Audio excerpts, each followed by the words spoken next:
All right, so let's try to walk through this example 5, but first starting with just making sure we understand all of these terms, because it's not easy. I have to go back through this every time I do it as well. So when we're talking about eccentricity, and I'll use a little highlighter here, we're talking about a ratio between these values, c over a, right? It's just a ratio of c divided by a. Well, let's remember what c is. C is the distance from the center to the focus, so that's C, and A is the distance between the center and the vertex. Okay, so we have these two things, and they are giving us this ratio. And then this will help us, about this ratio, it'll help us because in a hyperbola, C is always greater than A. That means the eccentricity is always going to be greater than 1. So we're always going to have, let me just use it, we're always going to have a hyperbola when that is the case. When you saw in the other lesson, when the eccentricity is between 0 and 1, that's when you have an ellipse. All right, so here the ellipse. And when we have a parabola, E is going to equal exactly 1. And we have this, we can take this relationship and because we know that c squared equals a squared plus b squared, we can rewrite that in this other form here if we need to. All right, so that's where those formulas come from. All right, so now let's see, how can we analyze this comet's orbit? So it says we were given that it follows a hyperbolic path, and it has this word I cannot say very well, distance of 90. Right, so we know that this distance right here is 90, and this distance is c minus a because it's the distance here from here to the sun. All right, so we have this, it's this little distance right here. If you can see, I'm coloring up here on this diagram. All right, and because that is 90, we know that c minus a has to equal 90. So this is our first very important relationship in this question.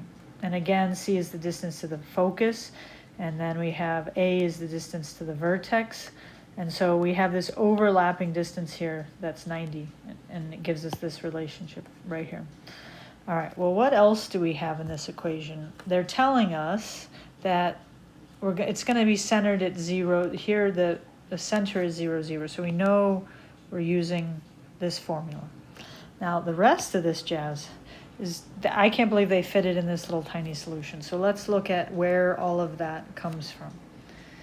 So we also have this other piece of information. Sorry, I went too fast. We have the line from the comet to the sun when it's perpendicular, so when it means it's at 90 degrees, which is this line right here, it tells us that it's 281.25. Right, we have this. So that means that y equals 281.25 when x equals c. And this is how we're going to pick up trying to figure this out. So we start with the equation of a hyperbola right here.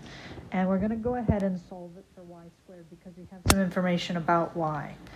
So we solve it for y squared, and we go ahead and we put in the value of y. And we're just going to leave it squared. We're not going to actually square it. You're going to see why later.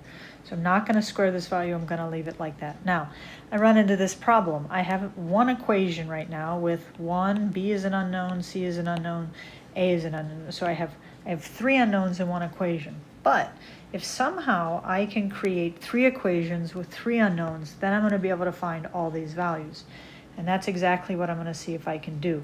What are my 3 equations? Well, my first equation is c minus a equals 90, right?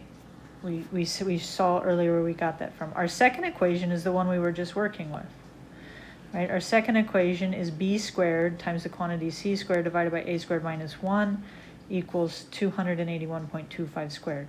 And our third equation is something that is true about hyperbolas. So now I'm going to say, okay, what can I do with this? Well, I'm going to put equation 3 into equation 2 because this c squared fits ever so perfectly right up there.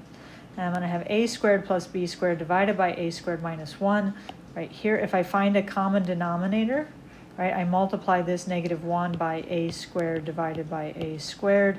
I end up being able to say, well, a squared plus b squared minus a squared, all divided by a squared, and these a squares cancel out, and I'm left with b squared times the quantity b squared divided by a squared. Becomes b to the 4th over a squared equals 281.25 squared. Remember I said don't square it, and this is why, because now you can take the square root of both sides, and you end up with b squared divided by a equals 281.25. This a shouldn't be here yet because I want to multiply both sides by a, right? So this is going to cancel. It's going to leave me b squared equals 281.25a.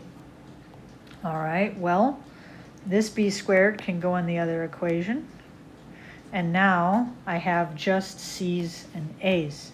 And that's good because I also have this equation here that is just c's and a's. So now I have two equations and two unknowns.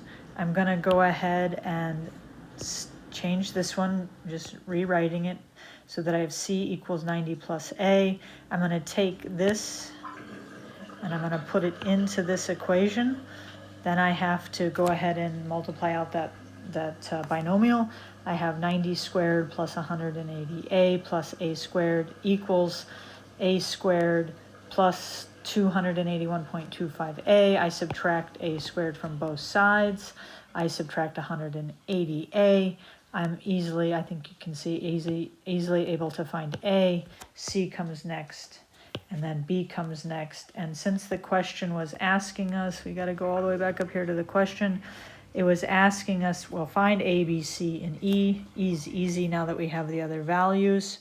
It's saying the sun to the focus is 170,0, so we can find that value because we know the value of c. Very complicated, uses systems of equations, which takes you back to the beginning of the year, but it is doable. Just have to break it down